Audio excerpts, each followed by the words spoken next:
Hello, everyone, and welcome to Talk Nerdy. Today is Monday, June 25th, and I'm your host, Cara Santa Maria. And I want to thank those of you who made Talk Nerdy possible this week, including my patrons who have pledged at top dollar on Patreon. Remember, if you want to pledge your support, you just got to go to patreon.com/talknerdy. You can read about all the different levels there. So this week, I want to thank Rob Schreck, Phil T-Bear, The Zombie Drummer, David J.E. Smith, Jeffrey Perez, Charles Payette, Jonathan Wright, The Honorable Husband, Jafe, Gabriel Felipe Jaramillo Gonzalez, Brian Holden, and Jeffrey Sewell. I know I've been talking about it for a while, but I will have a brand new Talk Nerdy store up very, very soon. In the meantime, you can still visit the existing store because there's a lot of cool stuff there that you can purchase and show your support and offer your support. So thank you so much for all of you who have chosen to do so. Now, this week is an exciting week. Every week's an exciting week, isn't it? But this week I got a chance to speak with a really, really talented author who's telling a very important story. So his name is Michael Lemonick, and he's the opinion editor at Scientific American. But he's written for Time Magazine for several years. He's also written for National Geographic, The New Yorker, and a lot of other places. He's written several books, but his most recent book is called The Perpetual Now, a story of amnesia, memory, and love. And it is exactly as the title implies, a beautiful story about a remarkable woman living every day with severe amnesia. It's just fascinating. And without further ado, I can't wait to share it with you. So here he is, Michael Lemonick. Well, Michael, thank you so much for joining me. Or do you prefer to be called Mike? I introduce myself as Mike. People don't always pay attention and they call me Michael. So I'm fine with either one. They call you Michael because it says Michael on all your books. That's not the only reason, because before I wrote any books, they were doing it. Gotcha. They just have I'm going to break with tradition and call you Mike, as I'm assuming most of your friends do. I am so excited to have you on the show because not only is your new book a fascinating story, it's called The Perpetual Now, a story of amnesia, memory, and love, but also you have a super cool job. So I want to start with that. You are an editor at Scientific American, but you're specifically the opinion editor? Yes. Is that right? I am the opinion editor. And when I first saw the job posting on an email, I said to myself, I've got a lot of opinions. Turns out they don't care about my opinions. So I'm in charge of all of the non-news, non-feature content. So invited editorials, op-eds, staff editorials. The blogs are considered opinion content, because the bloggers insert themselves. So I'm in charge of bringing in and editing all of that stuff. That's really cool. And you, of course, have been a science journalist for quite a long time. Is this your first editor position, or have you worked as an editor for a while in the past? I've worked in the past as an editor. My first job was at Science Digest magazine, which, if you think you've heard of it, you probably are mistaken. Because it went out of business in 1986. But there, part of my job was editing freelance writers and part was writing. And then at Time Magazine, I was almost exclusively a writer unless the editor went on vacation. Then I had to edit. And I did some editing at Discover Magazine for a while. So it's not my area of most expertise and experience, but I'm doing it anyway. It seems like, I work mostly in podcasting and television. So although I have to write, I'm writing scripts. And, I have a lot of friends, that have been on the show, science writers who are incredibly prolific. One of my best friends, Jason Goldman, he's been on the show multiple times, and he writes all day, every day. And it's a skill that requires so much focus. You cannot be as bad of a procrastinator as I am, at least, but it's definitely a very specific skill. Yeah, don't be so sure that you can. I know Jason and I like him and I've worked with him. So we have that in common. That's great. But it's obviously a big shift to go into the editing world, right? Like, I don't know if a lot of people understand the difference between a writer and an editor other than, what the name implicitly entails. Well, there's a lot of overlap because as an editor, I am concerned with a piece reading smoothly and conveying information in an effective, accurate way. And, all of the same things I'm concerned about with my own writing. The only difference is that as an editor, my job is to avoid imposing my own voice on someone else's writing. And it's very tempting to do that because I might think to myself, oh, I would say that a different way. And I should not do that unless the piece that I'm editing really is unclear or awkward or ungrammatical. So it's So it's like I don't know what it's like, but there's a lot of overlap. But the other thing that makes it quite different is that when I am writing, I am in charge of myself and only myself. And if I don't get a piece in on time, I'm the one who suffers. So I'm just in charge of myself. If I don't come up with good ideas, too bad. I don't get paid for my work. If I don't get something in on time, too bad. I'm the one who suffers. Whereas as an editor, I am promising my magazine or my platform, I will have such and such a number of stories for you, and they will be in good shape and they'll be ready to go. And then I've got to make other people do it. So that's the difference. And doing opinion work, it's almost like, well, I guess with a lot of magazines, you're kind of wrangling multiple freelancers. Yes. You're not really probably dealing with a lot of people who are on staff. You're the one who's on staff. Correct. So that's, that makes it tougher in some ways. But the beauty of it is that I get to read and edit pieces from some really interesting people who are really good writers, and also some interesting people who aren't such good writers, but we work on that. Everybody from Nobel Prize winners to graduate students to even a high school student once wrote a blog post for me. And, fun. And I learned so much. When I write my own stuff, I learn a lot about things that I'm particularly interested in. With this job, I learn a lot about things I really didn't know about. So sure. I'll give you one example. I was at a conference, and there was a woman there who was on the faculty of, I think, the UCLA School of Nursing. And I had been explaining to this group, well, what makes something a story? What makes something worth talking about, as opposed to just dull or something like that?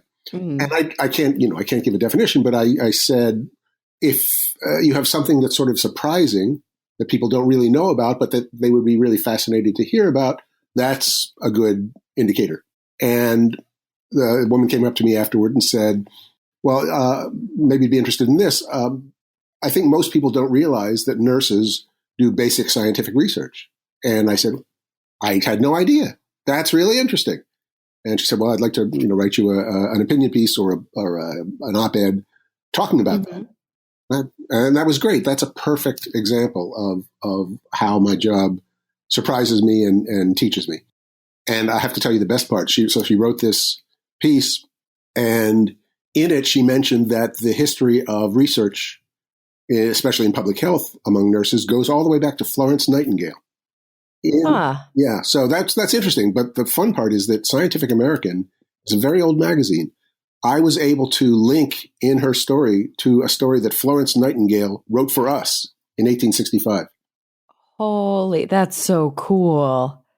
Oh, that's so neat. Yep. Is it hard for you to dig up archive pieces like that, or do you have them? Something like that must be in microfiche, right? No. It's all digitized. Oh, that's good. Buy a subscription to Scientific American, you can have access to our entire archives back to 1847. Wow, that's amazing. Oh my gosh, what an exciting kind of partnership to the work that you do as a writer, and not just writing features or individual print pieces or online pieces, but also this is your 7th book. Am I right about that? Yes, you're right. Although some of the promotional materials, it says my 6th book because I counted wrong. But that's amazing. I know. It gets to that point where you have to calculate how old you are from your birthday. So maybe it's the same thing with your book. Right. Okay. So, before we dive into the book, then I have to ask, how do you even have time to, it's one thing if you're trying to churn out a few pieces a week as a freelance writer. It's another thing if you're reading and editing multiple pieces a day as an editor. And then on top of that, you're doing all of the research and interviewing and reporting and writing for your own books. Well, the answer is going to disappoint you. What is it? It's that I started this job about a month before this book was due. And so I only had to overlap for a month. Good. There's no way I could write a book now. That's what I thought. That doesn't disappoint me. It makes me feel way more human. Okay. No, there are people like that, but I'm not one of them. Exactly. And there are plenty of people who take hiatus or take sabbatical when it's time to write a book. That's a pretty normal thing, right? Right, which is what I've essentially always done in the past for my books. Mm. So sort of in between jobs, or if you're lucky enough to have the security in a position where they'll give you some time off to be able to focus on that. That's good to hear. Yeah, exactly. Okay, so in looking at some of your previous books specifically, there does seem to be a recurring theme that you had a lot of focus in the past on cosmology, astronomy, physics. This book is a big turn for you, isn't it? It is, yes. You're correct in detecting the theme. I have been fascinated with astronomy and physics since I was a little kid. That's what I have done most of my feature writing about. That's what I've done most of my books about. It's really my area of greatest comfort and expertise. Mm-hmm. And so this is a turn into neuroscience, into psychology, into, I can't think of a bigger, within the sciences, kind of a bigger left turn to go from the vastness outside of the human skull to the vast complexities within. Right. And the complexities within are way more complex. Seriously, so I've written this whole book. I interviewed a lot of people and I read a lot of stuff, and I barely begin to understand. I shouldn't admit this. No, I'm now one of the world's experts on neuroscience. I love it. It's funny because my background is in neuroscience. I did my undergrad in psychology and philosophy. My master's was in neurobiology. I'm now working on a PhD finally as a much older than some of my peers in clinical psychology. And when I first started as a science communicator and journalist 10 years ago, when I was tasked with covering physics and cosmology, I was like, wow, am I in over my head? I have literally the exact opposite experience as you do. Right. It's physics just blows my mind. I still get really tripped up when I'm talking about new stories and new discoveries. I have to dig super, super deep and rely on interviewing lots of experts before I even start to develop an elementary understanding of what's going on. But like your book and these kinds of clinical tales, these inspired, very Oliver Sacks-esque stories are what made me want to study psychology and neuroscience to begin with. Sure. And I can't help but be fascinated by it. And I think there's something so fundamentally human and real about telling the tale of neurological illness or, dysfunction, if you want to use those kind of negatively valenced words, but how they really do affect the personhood and the experience of an individual human being that, I don't know, it touches you in a way that, at least for me personally, is much deeper than even the grand kind of existential experiences that you have when you talk about the cosmos as a whole. Oh, yeah. Well, everyone of us, has a personhood and a self, and we're looking out from our brains onto the world, and the idea that our reality is constructed by the brain and can be transformed by changes in the brain. It's kind of mind blowing, as you say. The idea that who I think I am may not be who I am. Of course, everybody is curious and amazed by that stuff. Oh, for sure. For sure. So I want to know, let's dive into this story of this woman that you had to dig super deep into as you were doing all of the research and putting together this book. Her name is Lonnie Sue Johnson. And what happened? Well, first we should say, who is she? And second, what happened to her? So she is a woman in her, let me think, how old am I? She's about 67 or 68 years old. Okay. She was, for most of her career, a very accomplished commercial artist and illustrator. She worked for a lot of magazines. She drew covers for the New Yorker. She drew book covers. She drew illustrations or package designs for companies. She worked for the New York Times. She was just incredibly successful.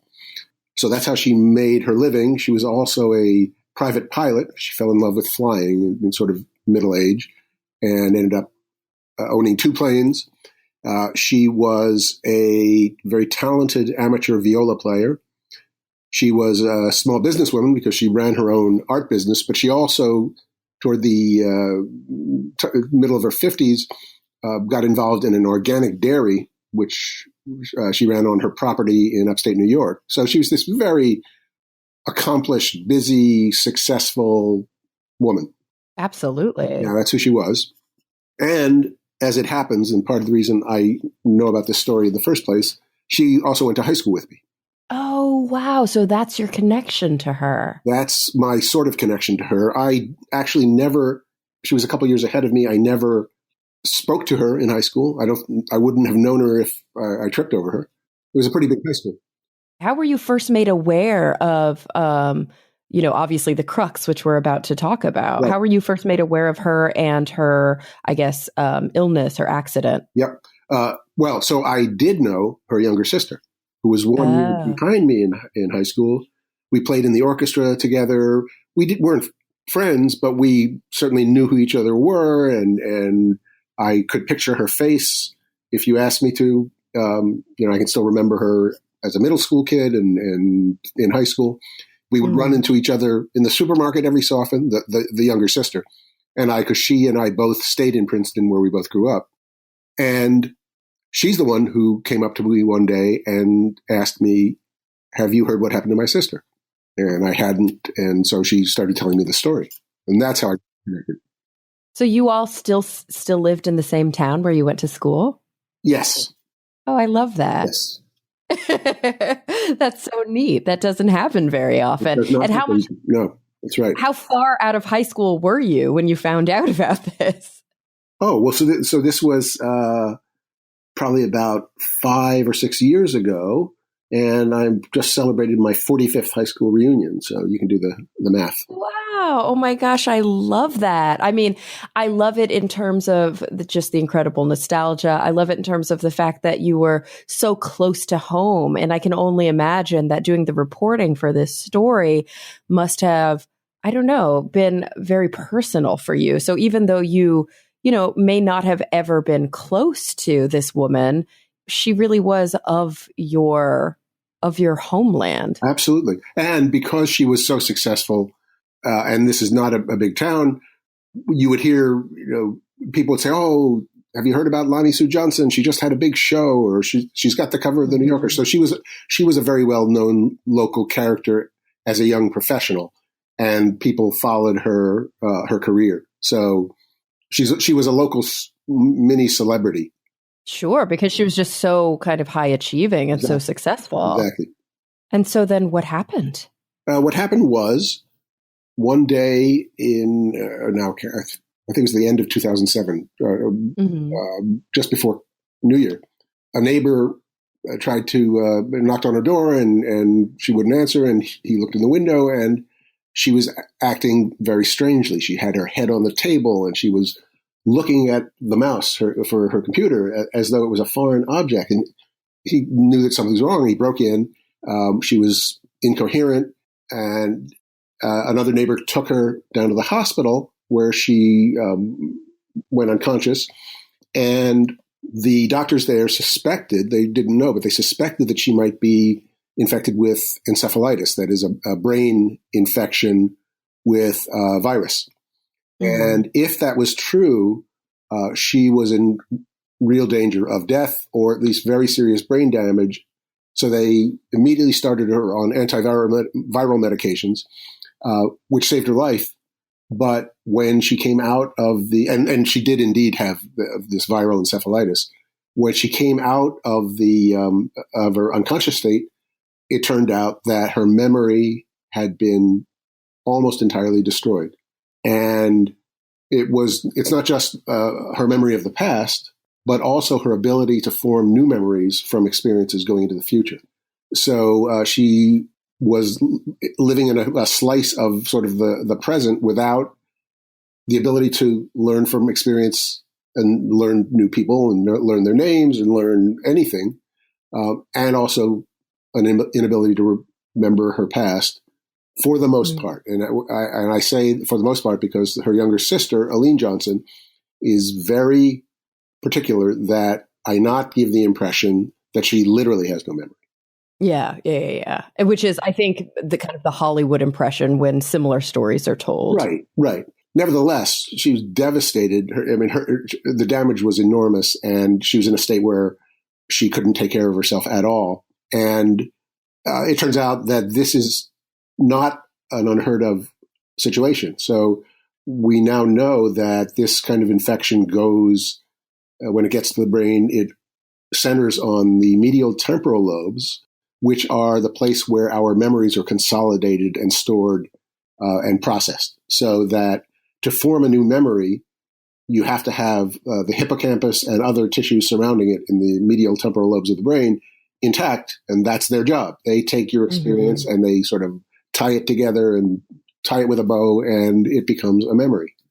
And without that structure in place, as neuroscientists already knew from earlier cases, your ability to form memories is devastated. Your ability to call up memories from the past, especially personal memories of personal experiences, is also essentially gone. So when we talk about kind of specifically the hippocampus, which you mentioned we know from other stories in the past, like, I don't know if everybody who's listening remembers, but I had Luke Ditterich on the show. We talked about patient HM, who's a very kind of important figure in neuroscience. A lot of what we understand about memory came from studies of him. Oliver Sacks did a beautiful short story about somebody with both anterograde and retrograde amnesia. I think it was in The Man Who Mistook His Wife for a Hat, but it might have been in An Anthropologist on Mars. And of course, there are Hollywood movies that are kind of brought up about this. I think there was one with Adam Sandler called 50 First Dates, which, tried to embody this in a comedic way, at least, kind of a rom-com kind of way. But I guess I do think it's important to be super clear and debunk some of the confusion about the difference between anterograde and retrograde amnesia, the fuzzy lines between amnesia, and also the causes and the outcomes. So this is so interesting that she was suffering from this brain infection. Most of my understanding of this kind of deep, especially dual amnesia, comes from patients who were alcoholics their whole lives and who had this kind of Wernicke-Korsakoff's disease. Yeah, I'm not as familiar with that, although I'm aware of it. But HM, he was not just important, as you say. He essentially and inadvertently founded the modern science of memory, because, as you know, and maybe some of the listeners will, he had his hippocampus removed surgically in an effort to stop these terrible epileptic seizures that were uncontrollable. Nobody knew at that time what the hippocampus was for. They thought it was kind of a minor organ within the brain. And it was by what happened to HM, which was almost exactly the same thing that happened to Lonnie Sue Johnson, although by different means. He had, until he died in 2008, essentially the same deficit that she did, with some variation. But when HM woke up from his surgery, people suddenly realized, oh my God, that's what the hippocampus does. And then we could, of course, do experiments in animals, and we could see it, in ability to remember mazes with mice and rats and all that good stuff. But seeing it in a human, being able to ask them about their experience is really telling. And looking at their journals, oh my goodness, so telling. Yes, absolutely. The man that Oliver Sacks wrote about had, again, the same condition because his hippocampus was destroyed. But in his case, it was encephalitis, like Lonnie's. And so there have been cases. Some cases are caused by head injury, but most, because we don't do that surgery anymore. Most are caused by encephalitis now, but there are only a handful in literature. And so I knew about HM because I studied him in freshman psychology in 1971 when I went to college. And I was haunted by this idea. And I read about Clive Waring, the man Sachs wrote about. And here I was being presented with a chance actually to talk to and write about somebody in this same condition, not read it in a textbook, not read it in an Oliver Sacks article, but actually experience being with somebody like this and trying to understand her world. And that's why I leaped at the chance to write the book. Oh, it's just fascinating. And of course, if anybody's interested in looking up Korsakoff syndrome, this is just what happens when somebody drinks so much throughout such a long portion of their life that they have a thiamine deficiency. It's a vitamin B1 deficiency, and it causes what they call Korsakoff syndrome, which is actually kind of an encephalopathy that targets the mammillary bodies. And so you end up with both anterograde and retrograde amnesia, but also some other kind of brain damage, or brain illness associated symptoms. And so, through this, whether it be through encephalitis, whether it be through prolonged alcohol ingestion, whether it be through physical damage to these structures, we know that when you mess with the hippocampus, you have a really hard time encoding new memories. But you also, that's the part that's so interesting, you have this thing called retrograde amnesia, which is the amnesia I think most people are familiar with, right? Yeah. That like you bump your head and now you can't remember things that happened to you in the past. Right. Anterograde means obviously you've damaged the structure that's necessary for encoding memories so deeply that you have a hard time forming new memories. Exactly. And in fact, when I first met Lonnie Sue Johnson in her amnesic state, she seemed perfectly normal. She smiled, she welcomed me, she asked my name, asked me a few questions. And then I had to go out of the room for a minute to talk to her sister. And I came back and she greeted me again as though she'd never seen me before in her life. And this happened repeatedly over the several years that I did the reporting for this book.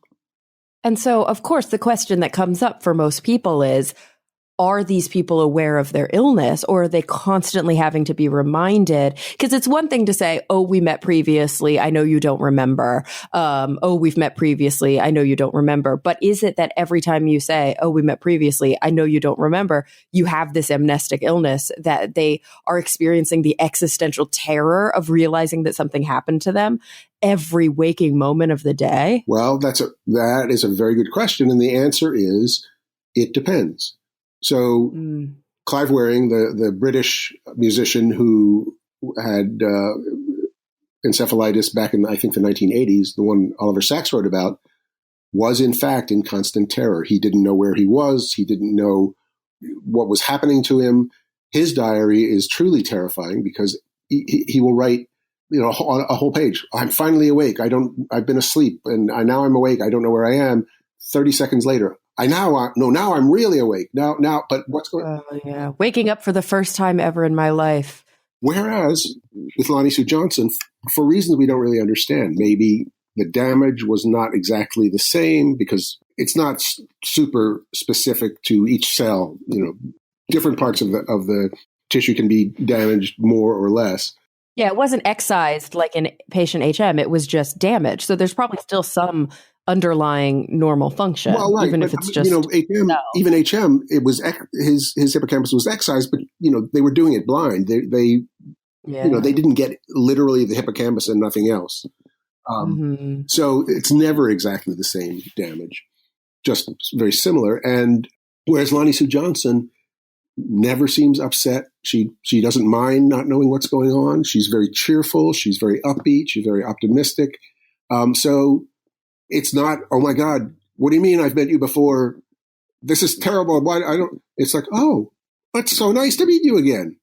I love that. And it's interesting because it makes you wonder how much of that individual variation is secondary to fundamental personality traits? How much of it is secondary to the extent of the damage in the hippocampus? How much of it is secondary to the extent of the damage in other areas of the brain? Exactly. You know, to take a small diversion, early in my psychology training, I saw an individual patient who was who had damage to his frontal lobes, and that damage came from a suicide attempt.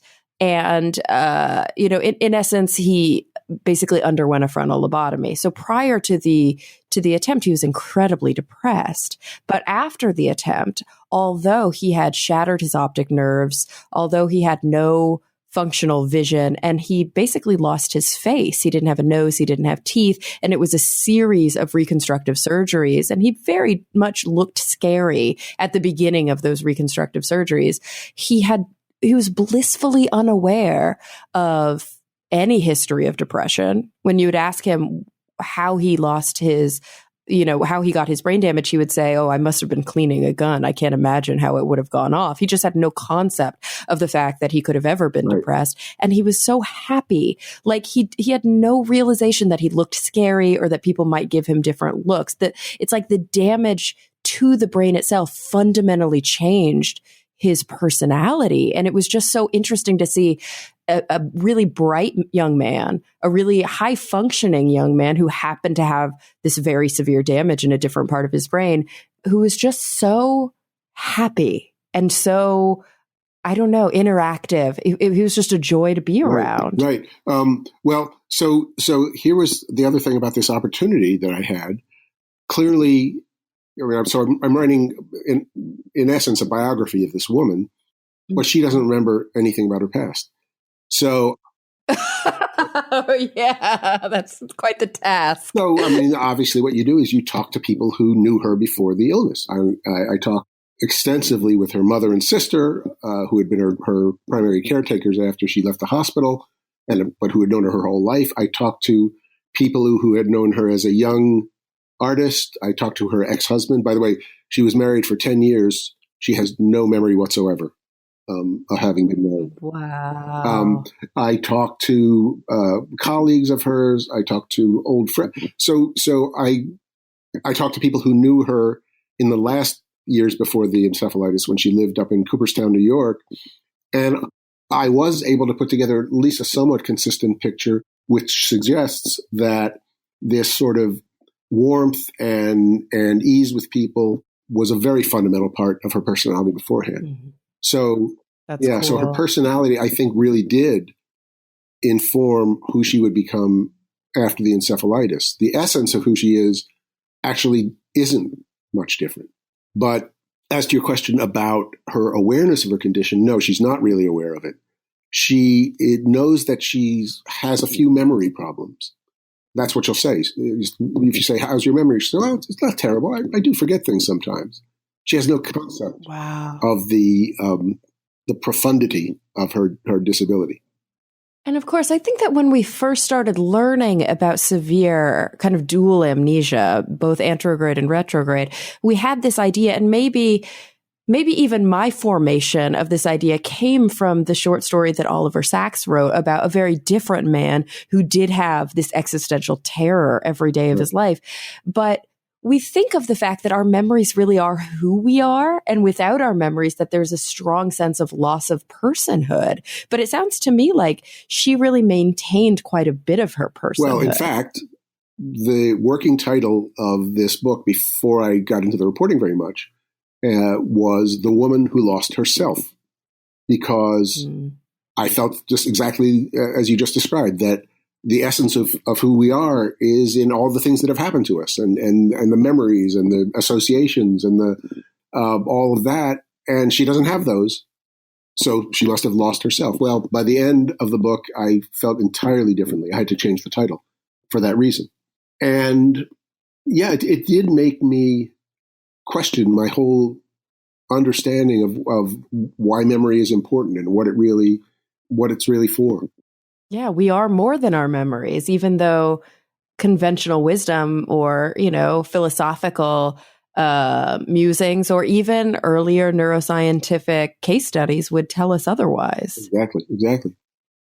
All right, guys, I want to take a quick break to thank our sponsors of this week's episode, starting with a new sponsor, Lightstream. And Lightstream offers an easy way to save money. If you right now are dealing with debt on a credit card, you can lower your interest rate with a credit card consolidation loan from Lightstream. They reward customers who have good credit with great interest rates and no fees. And you can get that credit card consolidation loan from 5.89% APR with AutoPay. Their loans run, from $5,000 just to help out with some expenses you've had all the way up to $100,000 for a really big project. And you can choose your funding date as soon as today. What I love about the website is it's super, super easy to use. They're great calculators, so you can determine exactly what your monthly payments are going to be based on your loan amount, your terms, how you're going to pay it, and what your APR is. And of course, they offer loans for everything. It's not just debt consolidation, home improvement loans. You want to put in a swimming pool, maybe add solar panels, help with adoption expenses, medical expenses, and almost everything else you can think of, like horse loans. Yes, there is such a thing as a horse loan. You learn something new every day. And guys, as listeners of Talk Nerdy, you get an additional interest rate discount on top of Lightstream's already low rates. The only way to get this discount is to go to lightstream.com/nerdy. That's lightstream.com/nerdy. Subject to credit approval. Rate includes 0.5% autopay discount. Terms and conditions apply, and offers are subject to change without notice. Visit lightstream.com for more information. I also want to thank Jamf Now for their support of the show. Jamf Now helps you set up, manage, and protect your Apple devices on demand. And of course, it's pretty easy to keep track of your own, Mac, iPad, iPhone, whatever you've got. But what about all of the other devices in your organization? As your business grows, so do all the iPhones in people's pockets. So do all the MacBooks that people are carrying around. And it becomes increasingly harder to manage them all. This is especially true if, like me, you employ people from all over the country. You employ freelancers who are working from home and, signing in from different locations. But with Jamf Now, you can check real-time inventory. You can configure Wi-Fi and email settings, deploy applications. You can protect sensitive company data, and you can even lock or wipe a device from anywhere. You don't need any IT experience. This is very important. Jamf Now manages and protects your devices so you can focus on your growing business. And as a listener of Talk Nerdy, you can set up your first 3 devices for free forever. This is such a good deal. And after that, you can add more for just $2 a month per device. So I don't know what you're waiting for. Go to jamf.com/nerdy. That's JAMF.com/nerdy and create your free account today. All right, guys, let's get back to the show. And so, what was it like experiencing? I mean, obviously this story is about Lonnie, but it's about much more than her, because it's about her relationships. It's about her family. It's about her sisters and her parents. And because you had to do this reporting by seeking out other sources, which any good reporter would do anyway, but you really had to rely on them in this case, you got a very holistic picture of this woman. What was it like uncovering all of this information? I'm not sure how to characterize that. I mean, was it heartwarming for you? Was it frustrating? Was it did you ever just experience bouts of depression yourself when you were starting to uncover this? Or was her kind of personality so positive and warm that it kept you feeling quite optimistic during the process? So as to that latter question, yes, every time I encountered her, I end up feeling elevated by the experience, just because she's just really, really charming and happy. And she really, when she says that she's glad to see you, she is really glad to see you. Your appearance in her mother's house or in the place she's staying now is like the greatest thing that's happened to her. And it's genuine. So it was extremely uplifting. It was also extremely rewarding and positive to talk to all the people who knew her at different stages of her life, who described this person who was so ambitious and talented and focused and driven, and yet was somebody who everybody wanted to get closer to. She just drew people to her, and I found that consistently to be true. The frustrations happened in part because Aline Johnson, her younger sister, is fiercely protective of Lonnie Sue's privacy, and also, and not just her physical privacy now, but the privacy of her personal life before the disease. Mm-hmm. And so there were questions I wanted to know the answers to that really she didn't really want to talk about very much. Yeah. That is Aline's, the sister. And so I had to be careful about pushing too hard, and I had to sort of find out some information that she was hesitant to give me. And I, as a biographer, you have to be very intrusive, but I don't like being intrusive. So there was that tension. There was the tension of, well, do I try and track down a couple of people who are probably important to the story, but who Aline thinks, maybe I don't need to talk to, that sort of thing. Yeah. And it's hard too, when you are kind of relying on her, her significant others, her family members to give you consent. Yes, absolutely. I could not have done this at all without the consent and help of Aline and their mother, Maggie Johnson, who, by the way, was 90 years old, I think, when her daughter was struck with encephalitis, and who was one of her two prime caretakers until she herself died at 97. Wow. And this woman was as remarkable as her two daughters. She herself was a very successful artist. And, I interviewed her at great length, well into her 90s. A few weeks before she died, I saw her at the gym lifting weights. She was 97 years old. She had driven herself to the gym. Her mind was crystal clear. She was an extraordinary woman as well. So it goes in the family. That's incredible. And so she was her guardian until she died, or was her sister her guardian? The younger sister, I don't know what the technicalities were. They were sort of co-guardians, but I believe Aline, who had, more energy, obviously, than a woman in her 90s, although not that much more. I think she was the one who was the main, the legal guardian and the executor and all that stuff. She had the power of attorney. So she was kind of the lead guardian, I guess you could say. Because, of course, even though her personality remained intact and she was a warm and loving character who lit up the room, she still was devastatingly deficient in certain areas. She really couldn't fully take care of herself. No, she could not possibly take care of herself. So she owned this farm up in upstate New York. There's no way she could live up there by herself anymore. They had to sell the farm. She couldn't have done that. She couldn't have possibly done that. She couldn't have gotten all her financial affairs in order. She couldn't have followed the copyrights on the artwork and all of the stuff that went into being the woman she was. So, yeah, she could not live on her own.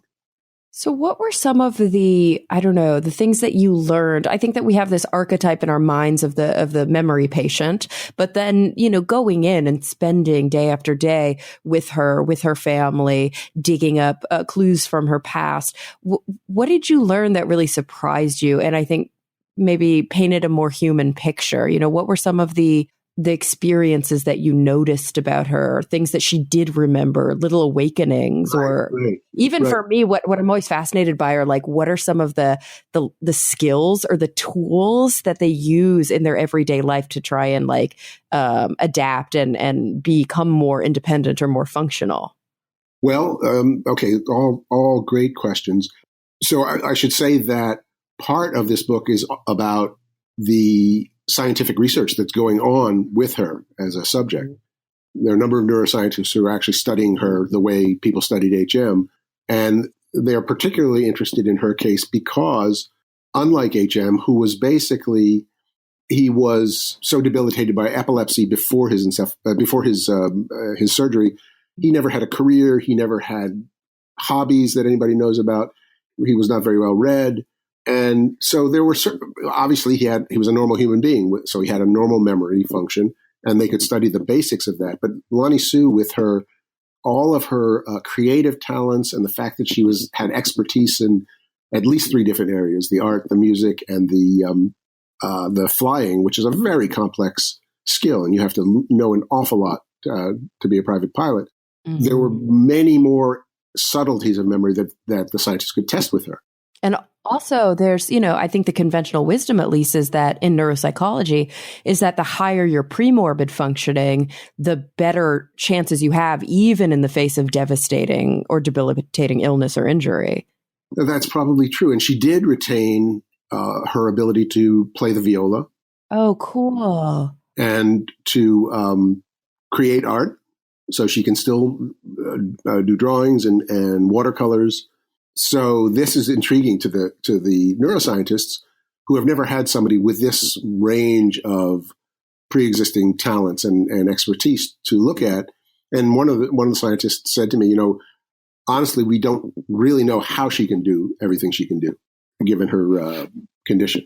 Wow. Does she do it just because she wants to, or does she require, kind of like in the post-encephalitic patients who, of course, had like a form of Parkinsonism in Awakenings? A lot of people, even if you haven't read Oliver Sacks's book, Awakenings, you may have seen the film with Robin Williams and Robert De Niro.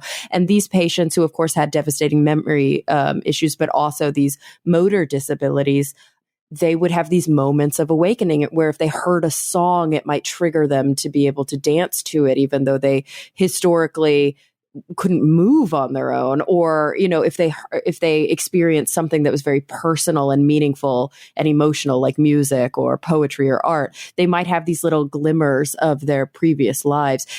Was she triggered in that way, or could she just pick up the viola anytime she wanted and play?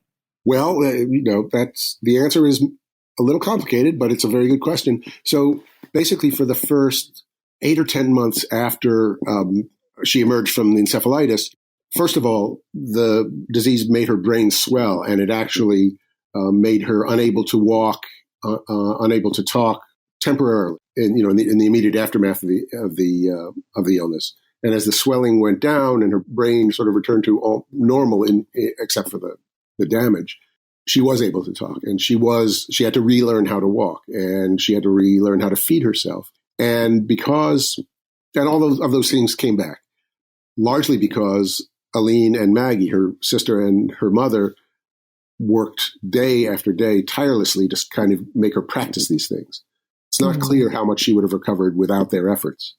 But her mother, Maggie, was not only an artist, but an art teacher, and she had been Lonnie Sue's first art teacher. And she knew what pleasure drawing had given her daughter. And so she was determined that Lonnie Sue would draw again. Lonnie Sue was not that interested. She was not motivated. She would not pick up a pen. She would not pick up a viola. If you put the pen in her hand and put the pencil on the paper or the pen on the paper, she would draw something. Huh. But she had no motivation. So she had the ability still, but she just had no impulse to use them. Were her drawings crude or in any way affected, or was she still, it was like you saw real talent, but you almost had to push her into it? It's the latter. She still had the talent, just had no interest. And then a very odd thing happened that nobody could have imagined or predicted. And this was about 10 or 11 months after the encephalitis. Lonnie Sue had always loved words and wordplay, and she loved puns before the illness, which didn't seem to be relevant to anything. But I'll try and condense this. One day, Aline was taking a walk and ran into an old friend who lived in the neighborhood. And this woman had gone on to be a puzzle writer. She created the word search puzzles where you've got like a grid of letters, and embedded within the grid are words that you find in a circle. Mm-hmm. Right? They might be on the diagonal, and anyway. She heard the story of Lonnie Sue. She said, "Oh my God, it's terrible. I wonder would she like some word search puzzles?" And Aline's reaction was, "Sure, I guess. Why not?" And so this friend gave her the puzzles, and Lonnie Sue started to work on the first puzzle, and it transformed her. She worked on the first puzzle. She worked on the second puzzle. She finished the book. She finished the second book. This was all in a day. She was obsessed with doing these puzzles. It was the first time people had seen her excited about anything since the illness. And she asked her mother to go get her some more books from the store, and Maggie couldn't do it that day. She had to wait another day, and Lonnie Sue could not wait. So she started creating her own word search puzzles. And gradually, and very soon, she was illustrating the puzzles with drawings. And the drawings got more and more elaborate, and this became her new mission, to create these puzzles. And she's still doing it to this day. And so basically, it's as though her brain was searching for something where she could put her creativity into it. And somehow these words and the using these words in her drawings gave her that impulse, that thing to focus on. Because she had been a very type A personality. She worked all the time. And now she didn't have anything to work on. Suddenly she did. And even to this day, she carries around a bag with her full of paper and pens, or pockets stuffed with pens and pencils. And wherever she alights, she will take out the paper and start working furiously on these puzzles. It has given her life a structure that it didn't have for the first year after her illness. And it's now, I don't even know. What year is this? It's 10 years later, and she's still doing it. I can only imagine that not just neuropsychologists and neuroscientists, but like creativity researchers must be so fascinated by sort of the kind of dual or even multiple track thinking that is exhibited in her behavior, and her interests. Absolutely right. Absolutely right. It does seem, though, as unique as her experience is, it does seem like there is a theme that we see a lot of times in these case studies, that having something that triggers a deep interest or a passion, as long as that person can kind of find that flow, they actually can maintain sustained attention, which is quite difficult for somebody with anterograde amnesia. You know what I mean? To sustain attention is hard, but they have to be in it, and something is getting them to be in it. Exactly. And that is what these puzzles do for her, or it seemed to do for her. I mean, another thing you talk about creativity. HM, one of the things they learned about memory from HM is that we have memories that we talk in a colloquial way about muscle memory, things that you can do. They're skills that you don't really think about. So when you ride a bicycle, you just ride a bicycle. You don't think about what leg goes here and what you press first, and where you don't know what angle you turn the handlebars in to make it. It's just, you feel it. It's in your body. And what I learned with HM was that even though his conscious memories had been devastated, the ability to learn a new skill was still there. So he couldn't learn new facts, but he could learn new skills. And the skill that they taught him on was looking in a mirror and tracing the image of a star without looking at his hand. So, it's very difficult because if you're looking at your hand in a mirror, it's doing the opposite of what you think it's doing. Yeah. But if you practice, you get better at it. And in fact, he got better at it. And he told the researchers after a while, he said, I'm so surprised because I'm not bad at this, but I've never done it before. But of course, he anyway, but that's a very sort of simple mechanical thing. The question they had with Lonnie Sue was, can she learn a new piece of music? Can she improve on a piece of music by practicing it? And unlike drawing while looking in a mirror, playing the viola, reading music and playing the notes and playing them in the right tempo and with the right intonation and with vibrato and feeling, and it's a very complex cognitive task. Could she improve on a piece of music she'd never seen before? And they knew she'd never seen it because they composed it for her. And sure enough. And so what? She could do it? She had, every time they put the sheet of music in front of her, it was like, oh, I've never seen this before.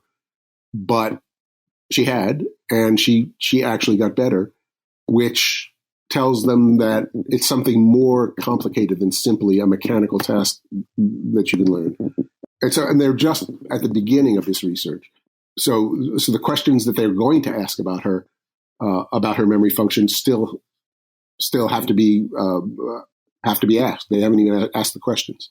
And I have to say, one other thing that I learned that was fascinating was that her sense of humor is fully intact. So, which is crazy because it seems like you need a good memory to have a sense of humor. Exactly. But more than once, I was present at testing sessions with the psychologists and neuroscientists where they were putting her through some round of testing, and she would crack a joke, and they had to stop the research because everybody was laughing so hard. Wow. And were these jokes that were somehow embedded in her memory, or were they jokes that she was kind of making up on the spot? Is it right? They weren't jokes in that, what did a horse walks into a bar or something like that. Yeah. They were mostly plays on words and puns. Cool. But that means she had a deep understanding of like linguistics and of the fact that words can mean multiple things in multiple contexts. Absolutely. I mean, that's amazing. I remember once we were walking into a testing session where they were going to put her in an fMRI and look at her brain as she did certain tasks. And I was walking next to her, and she looked at me and said, "Well, what are we going to be doing now?" I said, "Well, they're going to be taking pictures of your brain. It's really amazing." And she looked at me and said, "My brain or the pictures?" And I said, "Well, actually both." She liked that answer. I love it. That's great.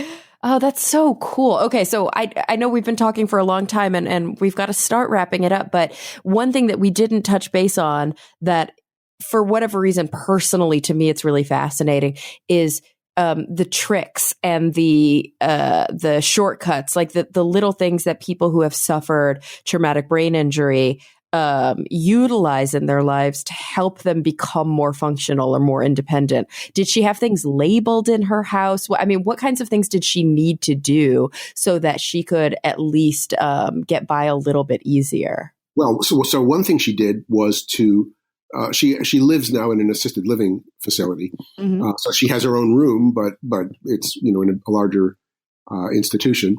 And one thing that became really important to her is that, as in places like this, there's a schedule.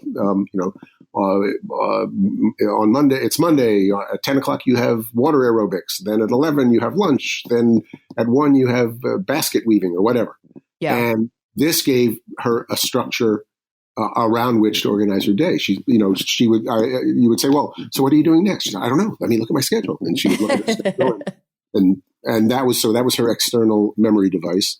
But the other thing is that she actually organized her room and organized a work area, making these elaborate. She made these series of cubbies out of old milk cartons where she could put her pens and her pencils and organize by color and by size and by. And so one half of the room is entirely covered with shelves with milk cartons on them, with the tops cut off, and on her desk. And so she's got this elaborate system. She's created this world centered around her puzzle making, where it's all, she just has to look and see, and here are my red pens, here are my yellow, here's my graph paper, here's my, but nobody did this for her. She organized it herself. And it all makes sense to her personally. Absolutely. Absolutely. It's almost like as kind of a synesthesia. Like when you talk to people who have who are calendar synesthetes, and they just have this fundamental organization where they're like, well, yeah, I mean, March is always yellow, and the calendar moves right to left in a twisting form, and right. Tuesday has like a green shimmer, and it's just things go where they go. Like you just know that that's how it's organized for you personally. Right. And nobody else necessarily understands her system, but she really does. Cool. Oh my gosh. I mean, that's one where that's a dissertation right there. I know. I mean, that's the beauty of of her case for scientists, is that there's so much to look into. They can't, they're just chipping away at it bit by bit, and the answers they get lead to more questions. But this research is going to be ongoing for quite a few years. Indefinitely. And if she lives to 97 like her mother, they will have quite a body of work. And of course, it sounds like as both a subject and a human being, her experiences not only are they rich and fascinating, but they're deeply personal. And although obviously it makes perfect sense that there are people in her life like her sister who want to protect her, who want to make sure that she's not poked and prodded too often, to that her dirty laundry isn't aired. of course, that's what a loving family member would do. It does sound like there's a certain amount of willingness to let people learn from this experience. That's just such a deep gift, I think, to the world. Oh, right. And so, as you know, we never knew HM's name until after he died because he was so carefully protected. It was only his initials. And right from the start, Aline and Maggie, the mother, decided that they wanted people to use Lonnie Sue's full name because they wanted her story to help people understand the complexity of the brain and the fact that we need to understand it better. And in fact, one of the few new things that Lonnie Sue has learned, because they've repeated it so often, is that the research that's being done on her could ultimately help other people.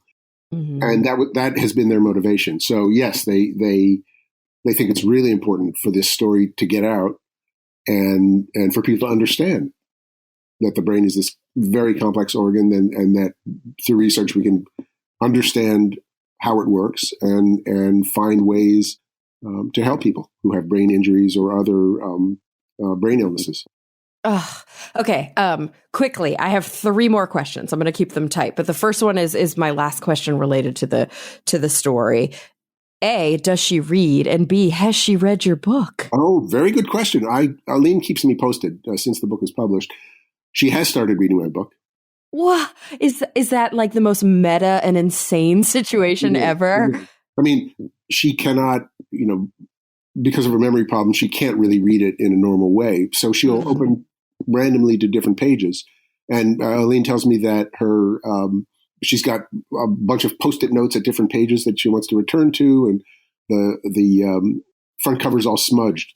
Aline sent me a photo because she's got pencil dust on her hands all the time. So, and yeah, it's not clear what she's getting from it, but yeah, she reads and she is reading my book. And she knows it's about her. Because her name is in it. Yeah. Yeah. Wow. And she knows her name. Like she's aware of her personhood, even though she doesn't have many memories. That's right. And she's aware in a general way of her biography. So she knows that she used to fly a plane. She knows she used to live on a farm. She knows she used to work as an artist, a professional artist. I think she knows that she grew up in Princeton, New Jersey. But does she know that she's sick? No. She knows she has a few, memory problems, but not a big deal. And actually, as a neuroscientist explained to me that this is not surprising.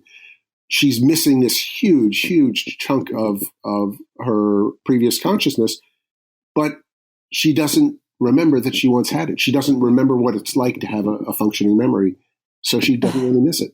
I can only attempt to empathize with the experience of, well, why would there be a book written about little old me and then uncovering things, but of course then losing the thread over and over because the sustained attention can only last so long. Gosh, oh my gosh, there's so many things I would love to keep talking about, but of course that's why this book exists, guys. You can pick it up. Now it's not even just in hardcover anymore. You can get the paperback version. I'll say it one more time again at the end, but it's called The Perpetual Now, a story of amnesia, memory, and love. So Mike, I always close the podcast by asking my guests the same 2 questions. And they're really big picture, kind of deep questions. And I would love to get your perspective. Always excited by the unique perspective of my guests. So you ready for that? Sure. Okay. So I want you to think about the future. And I want you to put your mind in whatever context is relevant to you right now. It could be the future of your work, your next project, the future of kind of humanity, of big global issues, of the universe. You've spent a lot of time talking about cosmology, whatever's relevant to you right now. The first question is, I want you to tell me what is the thing that most preoccupies you? What's keeping you up at night? What are you most, concerned about? What's bumming you out? But then on the flip side of that, so that we do end on a more positive note, what are you genuinely optimistic about? What really does break through the cynicism so that you can say, gosh, I'm looking forward to this. I really think that things are moving in the right direction. Well, you're asking me this at a peculiar time because my daughter is getting married in just about 2 weeks. Oh, how exciting. Yeah, it's very exciting and it's stressful, but in a good way. So I am consumed with that. I'm very happy about it. boy, there's a lot of work. Yeah. Quite on the cosmic level. It may come as no surprise. I'm genuinely pessimistic about the future of this country and of democracy and of what we assumed about what the United States was and could be, for obvious reasons. And I think there are some worst case scenarios that could be really bad. The fragility. Everybody has always. We've convinced ourselves that individual politicians may come and go, but the fundamentals of our country and our democracy are strong, and they will withstand any assault. And I don't know that I believe that anymore. Yeah, we have a lot of executive power in this country, and especially when you have individuals who are making decisions to really test those limits. And diplomacy, I mean, sometimes it doesn't even have to have anything to do with legislation or with decree. It's just bad diplomacy can have devastating outcomes. And the things that we thought were limits are not necessarily limits. And so we've got to rethink all of that. And I'm genuinely afraid of what could happen. Yeah. So that's fair. I mean, I think a lot of people feel the same way you do. Yeah. Well, I mean, for me personally, I am optimistic that unless we have a nuclear war next week, there's always going to be something new and fascinating and mind-blowing and challenging to learn. That's the beauty of what I do professionally, is that even if I retire from Scientific American, which will happen at some point, there will be no end to the science and the people doing science and the people experiencing science. No end to things I will be able to learn about and write about, which is kind of reassuring. And so exciting. Yes, absolutely. Oh, well, Mike, this was such a fascinating chat. I learned so much. There's so much more to learn, guys. Pick it up. It's The Perpetual Now, a story of amnesia, memory, and love. Mike, thank you so much for joining me today. Well, thank you. You were a great interviewer. I really appreciate it. You're so kind. And everybody else, thank you for coming back week after week. I'm really looking forward to the next time we all get together to talk nerdy.